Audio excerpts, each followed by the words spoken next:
Bible ஒரு வசனம் இருக்கு தெரியுமா? பரிசுத்த ஆவியை என்ன படுத்தாதீங்க, துக்கப்படுத்தாதீங்க. ஜீசஸ் எப்படியோ, ஃபாதர் காட் எப்படியோ, அப்படியே தான் ஹோலி ஸ்பிரிட். ஜீசஸ் இந்த பூமியில மாம்சமாகி வந்தார். பரிசுத்த ஆவியானவர் மாம்சமாகி வராமல் நம்மை ஆலயமாய் தெரிந்தெடுத்து நம் கண்களின் வழியாய் அவர் பார்க்க விரும்புகிறார். நம் வாய் வழியாய் அவர் பேச விரும்புகிறார். நம் கை வழியாய் அவர் செய்ய விரும்புகிறார். நம் கால்களின் வழியாய் அவர் நடக்க விரும்புகிறார்.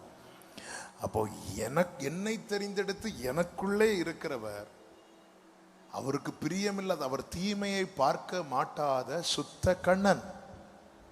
நான் அவரை எனக்குள்ள வச்சுட்டு தீமையான காரியங்களை நான் பார்த்துட்டே இருக்கிறேன். அவருக்கு வலிக்குது, விடுவிக்கிறார். வலிக்குது, விடுவிக்கிறார். நான் திரும்ப திரும்ப அதை செஞ்சிட்டு இருக்கிறேன்னா, உங்களை ஒருத்தங்க வீட்டுக்கு கூப்பிடுறாங்க, கூப்பிட்டு உங்களுக்கு பிடிக்காததையே செஞ்சிட்டு இருந்தாங்கன்னா நீங்க சொல்லாம இறங்கி போயிருவீங்க.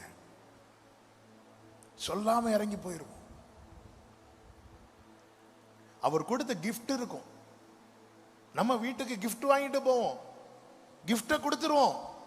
கிஃப்ட் இருக்கும், அவர் இருக்க மாட்டார். அந்நிய பாஷை கிஃப்ட் இருக்கு, கிஃப்ட் கொடுத்தவர் இல்ல.